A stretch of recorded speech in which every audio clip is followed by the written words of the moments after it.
Hey everyone, my name is Wedge. It's been a while since we've had a Commander video of any kind, but the release of Dragons of Tarkir gives us a bunch of new legends to discuss. Naturally, with this being a dragon-themed set, we have a batch of new dragons to review. On top of that, some familiar faces return with new looks. Let's start with them before we hit the dragons. Zurgo has seen better days. The once unstoppable force has now reverted to a bell-hitting Isamaru knockoff. Call it a slower Goblin Guide if you will, and Goblin Guide can even block if you're ever crazy enough to do that. A 2-2 for 1 red isn't special, but is rather unique, with only Norin the Wary being the only other legend with the same stats. Flavor-wise, Zurgo is a wimp now, and so design-wise, he can only block creatures with less than 2 power. Dash makes Zurgo a little more interesting and might keep his cost down if you manage to keep playing it in this fashion. Casting from your hand doesn't involve commander attacks at all. This Zurgo may be best suited for tiny leaders as another efficient 1-drop creature. He doesn't really serve much of a purpose beyond being an aggressive guy like Rakdos Cackler or Goblin Guide. Unlike Zurgo, Surrak fared a little better in the new timeline. He is a little smaller at 5-4, but he's more efficiently costed at 4 mana. His formidable ability gives a creature you control haste at the beginning of your combat. Assuming you can get out 3 more power, it won't be too hard to get some more aggressive combat out of Surrak. There are plenty of playable green creatures to get you formidable quickly and either send them or Surrak. Another option is to play equipment and send him in Voltron style. A sword won't be enough, but strap a Batterskull or a Hero's Blade on him and you can really go to town. Wolfir Silverheart is also a beating with this card. Surrak enables a mono green Voltron that we haven't seen much of before, or is a good complement to decks looking to be more aggressive. Unfortunately, you can only give 1 creature haste per combat, which makes it not so great with the copious amount of token generators in this set. Throwing a Terastodon at someone the turn you play it would be pretty funny though. So if you weren't paying attention, Anafenza died. It's pretty lame. She's a spirit, costs double white, and is a 2-2 now. Luckily, being dead didn't make her any less aggressively costed. She does have an interesting ability. When another non-token creature comes into play under your control, bolster 1. There are a few cards that can take advantage of this ability easily, like Revelark and Stonecloaker. And with the right cast of creatures, you can make a pretty sizable army. At the very least, Anafenza will become a 3-3, which isn't bad at all.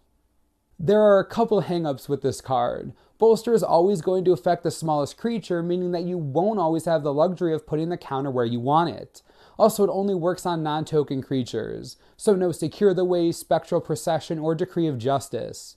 Even with these slight inconveniences, I can see Anafenza potentially being an interesting commander or tiny leader. Definitely a card you want to consider for an aggressive white deck, as it can represent some extra damage. Sidisi also died, but apparently is handling it much better than Anafenza, and maybe the strongest of the non-dragon legends in the set, if not all of them. A 4-6 with Death Touch for 5 mana is pretty strong for a commander, and makes it difficult to get through and easier to get in with. We aren't really here for the body though. Sidisi has Exploit, and if you decide to exploit, you get to Demonic Tutor. So imagine this. You have Runescarred Demon, which is one of the best black creatures in Commander. Now make it 2 less and put it in your command zone and you get Sidisi. On top of that, your Runescarred Demon can potentially get synergy with Graved Pact, Deathbringer Thoktar, or Twilight Shepherd. At worst, you sacrifice Sidisi and go get a card you absolutely need, making this card pretty solid and easy to abuse. This is basically the Tutor Evoke card that Wizards never printed. Sidisi should see play in any black deck revolving around sacrificing creatures, and has a strong enough case to be a commander. Okay, now let's get to the more flavorful part of the spotlight and discuss what most of you came here for, the dragons. Dragonlord Kolaghan comes in big as a 6-5 flying haste for 6 mana and gives all your other creatures haste. That alone makes it solid in any aggro deck and possibly takes a spot in Scion of the Dragon for the extra haste enabler. Being able to reanimate a ton of dragons and swing for lethal is a fun and rewarding play that Kolaghan enables. It rates very similar to Rorik's Bladewing as in an on-curve beater, and can certainly take some players down with it if need be. That last ability, while cool, is completely useless in Commander. If you happen to trigger it, it's because one of your opponents is cheating.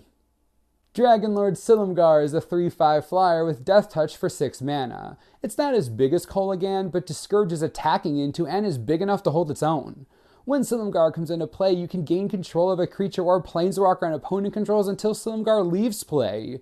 He's one of the few cards in existence that can indefinitely take control of a planeswalker. Imagine some of the most imposing creatures in the format, or some of those backbreaking planeswalkers that you can't stand to play against. Silumgar takes them for your own and lets you keep them until you lose it. It's a solid utility creature that will give your opponents fits as you take the best creature, or walker on board and potentially swing the game back in your favor. It isn't necessarily bona fide commander material, but it is at minimum worth a shot in your deck. Heck, it would be a good commander for the mind control deck. Dragonlord Dromoka got even bigger than its Fate counterpart, and it hits like a truck. A 5/7 lifelink flying for 6 mana is more than enough to do the heavy lifting and can easily take over a game by itself.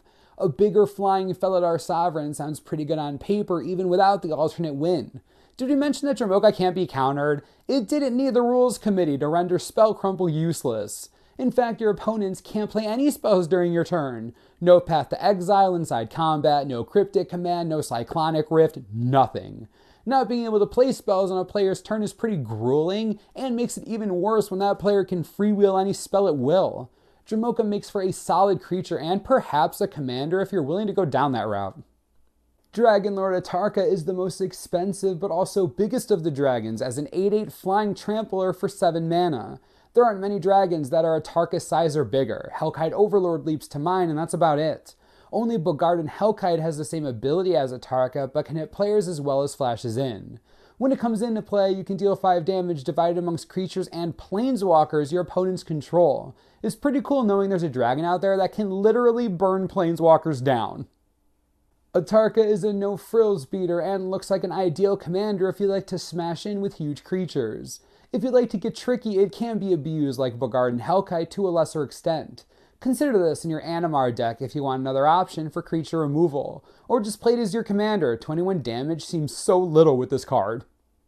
Finally, we have Dragonlord Ojutai as our last commander. It is the most aggressively costed of the dragons at 5 mana, and is a 5/4 flying that is hexproof as long as it's untapped. Hexproof commanders are pretty solid as long as they're big, aggressive, or have some evasion. Geist of Saint Traft and Earl the Miststalker are 2 of the more prominent commanders. Ojutai is pretty comparable to these 2.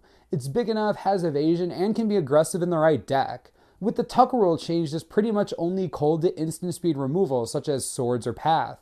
On paper, it looks like a solid card to build around. When Ojutai deals damage to a player, you get to anticipate. It's a solid bonus if you decide to push into combat, and incentivizes you to pick your spots accordingly. Perhaps you'll want to find ways to give it vigilance. That concludes our Dragons of Tarkir Spotlight. With 9 new legends, we got a wide variety of concepts to try out. Any of these legendary creatures excite you for either commander or tiny leaders? I'd love to hear what you have to say. Let me know in the comments and we'll talk about it. As always, subscribe for the latest and most reliable Magic the Gathering information you could ever need. This is the Mana Source. I'm Wedge. Thanks for watching. We'll see you next time.